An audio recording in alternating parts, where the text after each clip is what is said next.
In March 2007, an American citizen boarded a flight to Kish Island, a resort zone off the coast of Iran. He never returned. He was a former FBI agent. His name? Robert Levinson. This wasn't just a man taken hostage. It was the collapse of a secret operation, a trail of classified documents, a CIA-run shell program, and allegedly a fortune in hidden payments. This is the story of how an FBI agent vanished, and with him, $100 million no one can fully explain. Sin.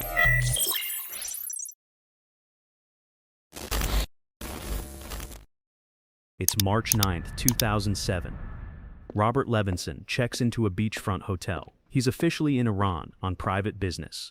But that's not the truth.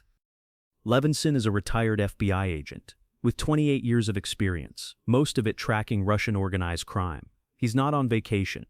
He's on a covert mission.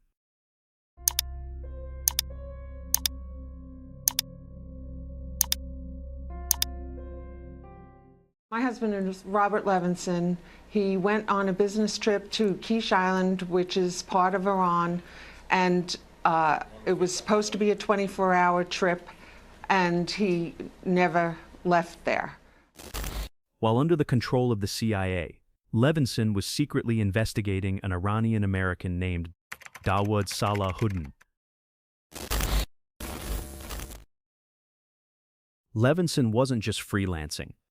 In reality, he was part of a clandestine operation run by a rogue group inside the CIA's Directorate of Operations. These weren't official missions, no paperwork, no oversight. Technically, what they were doing was off-book and illegal under U.S. law. The cover? A front company called Far West LLC, registered in Delaware but operating globally. On paper, just a consulting firm. In practice, it was a shell, one of many. Levinson's email inbox showed communications with executives that didn't exist, invoices routed through Dubai, and domain names registered to fake identities. Levinson specialized in what's known as gray zone work, open-source intelligence mixed with covert asset recruitment.